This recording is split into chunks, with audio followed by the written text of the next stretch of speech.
And so finally, access to this queue has been closed. The most historic, perhaps, of all queues, certainly in Britain.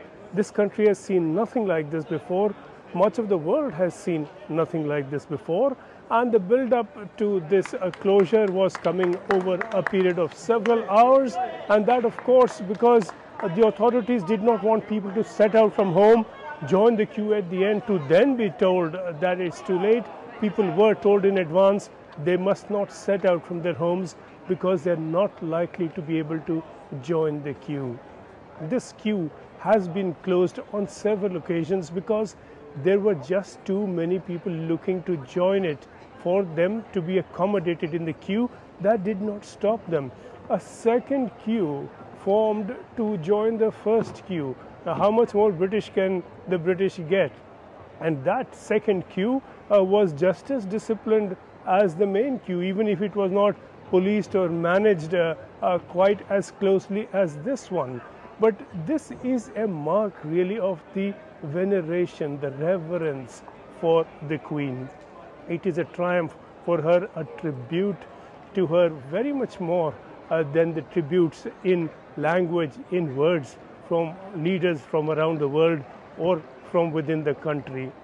But more than that, it is also at so many levels a tribute to the very people who have joined the queue. The patience, the discipline with which they have stayed in the queue is quite remarkable. At the same time, this is a triumph of management. The way that sections were formed in the queue with a colored wristband for each section to enable people to leave for using the toilet or for refreshments and to rejoin the queue in more or less the same place.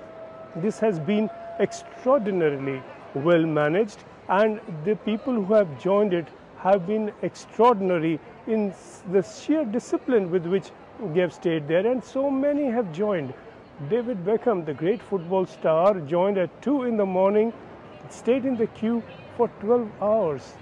He chatted with those next to him.